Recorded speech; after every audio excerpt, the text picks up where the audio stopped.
కలుషిత ఆహారంతో అస్వస్థతకు గురైన విద్యార్థులను పరామర్శించడానికి వెళితే అనుమతించడం లేదు అని మాజీ ఎమ్మెల్యే బీరం హర్షవర్ధన్ రెడ్డి ఆగ్రహం వ్యక్తం చేశారు.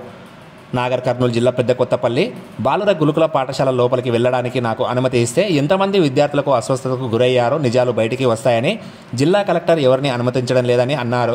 ప్రజాస్వామ్యంలో ప్రతిపక్షాలకు గురుకుల పాఠశాలను విజిట్ చేసే హక్కు ఉంటుందని, పెద్దకొత్తపల్లి మండల బాలుర గురుకుల పాఠశాలలో అస్వస్థతకు గురైన విద్యార్థులకు మెరుగైన వైద్యం అందించాలని, నాణ్యమైన వసతులు కల్పించాలని మాజీ ముఖ్యమంత్రి కేసీఆర్ రెసిడెన్షియల్ స్కూల్స్కు పేరు ప్రఖ్యాతలు తీసుకువచ్చారని, విద్యార్థుల భవిష్యత్తు తీర్చిదిద్దాలని ఎన్నో వసతులు కల్పించారు. ఇప్పుడున్న కాంగ్రెస్ ప్రభుత్వం గురుకుల పాఠశాలలను నిర్వీర్యం చేస్తుందని, విద్యార్థుల జీవితాలతో చెలగాటం ఆడుతుందని అన్నారు.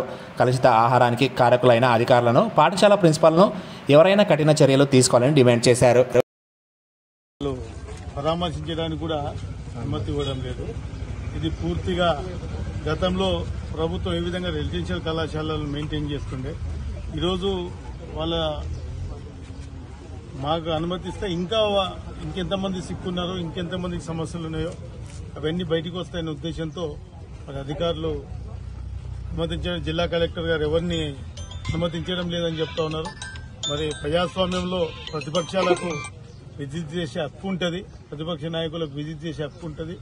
ఖచ్చితంగా మా ప్రాంతం ఇక్కడ జరుగుతున్న విద్యార్థులకు పూర్తి స్థాయిలో ట్రీట్మెంట్ జరిగించాలి, మంచిగా నాణ్యమైన వసతులు కల్పించాలని బీఆర్ఎస్ పార్టీ తరఫున డిమాండ్ చేస్తా ఉన్నాం. మేము మొదటి నుంచి చెప్తా ఉన్నాం, కేసీఆర్ గారి ప్రభుత్వంలోనే రెసిడెన్షియల్ స్కూల్స్ ఒక మంచి పేరు ప్రత్యేకతలు తీసుకొచ్చి ఆ విద్యార్థుల భవిష్యత్తు తీర్చిదిద్దడానికి కేసీఆర్ గారి ప్రభుత్వం అన్నారు తీసుకొచ్చినటువంటి గురుకులాలను ఏ విధంగా మరి మీరంతా చూస్తే నిర్వీర్యం చేస్తున్నారు, ఏ విధంగా నిర్లక్ష్యంతో ఈ ప్రభుత్వం వ్యవహరిస్తా ఉందో చూడాలి. మరి జిల్లా కలెక్టర్ గారు, ఉన్నత అధికారులు కూడా వెంటనే వచ్చి ఇక్కడ విజిట్ చేయాలి, చేసి సంబంధిత అధికారులను దీనికి కారణమైనటువంటి ఎవరైతే ప్రిన్సిపాల్ దీన్ని నిర్లక్ష్యం ఎవరుంటే వాళ్ళను చర్యలు తీసుకోవాలి, సస్పెండ్ చేయాలని చెప్పి మేము డిమాండ్ చేస్తాం.